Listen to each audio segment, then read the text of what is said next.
बिस्मिल्लाहिर्रहमानिर्रहीम। अस्सलाम वालेकुम दोस्तों, मैं उम्मीद करता हूँ कि आप खैरियत से होंगे। अल्लाह ताला आप पर और आपके घर वालों पर अपना खास करम फरमाए। दोस्तों, आज हम बात करने वाले हैं कि वर्ड एंड लेटर यानी कि लफ्ज़ और हरफ में क्या फ़र्क है। दोस्तों, मेरी हमेशा से ये ख्वाहिश होती है कि कोई ना कोई अच्छी चीज़ आपको बताई जाए।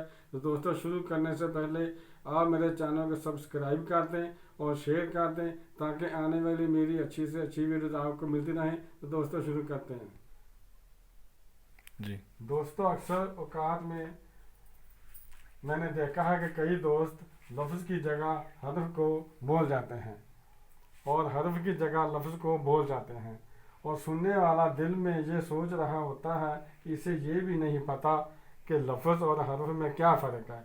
तो दोस्तों, फ़र्क इनमें ये है कि अलिफ एक हरफ है, बे एक हरफ है और ते एक अलग हरफ है। इसी तरह इंग्लिश में एक हरफ ए है, बी एक हरफ है और सी एक अलग हरफ है, और हरफ को इंग्लिश में लेटर कहते हैं।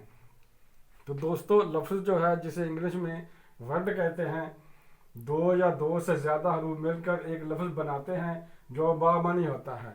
मसलन on, at, but, my, go, etcetera वगैरह वगैरह।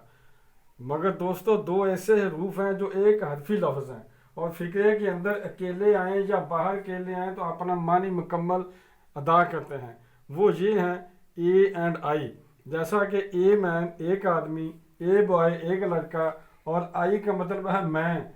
जैसा कि आई गो मैं जाता हूँ, आई एंड अली मैं और अली। तो दोस्तों, ये फ़र्क था बिटवीन लेटर एंड वर्ड यानी कि लफ्ज़ और हर्फ में। दोस्तों, अगर मेरी वीडियो ये आपको अच्छी लगी है तो मेरे चैनल को सब्सक्राइब कर दें और लाइक कर दें ताकि आने वाली अच्छी से अच्छी वीडियो आपको मिलती रहें। फिर मिलते हैं इंशाल्लाह अगली वीडियो में। अस्सलाम वालेकुम, खुदा हाफिज़।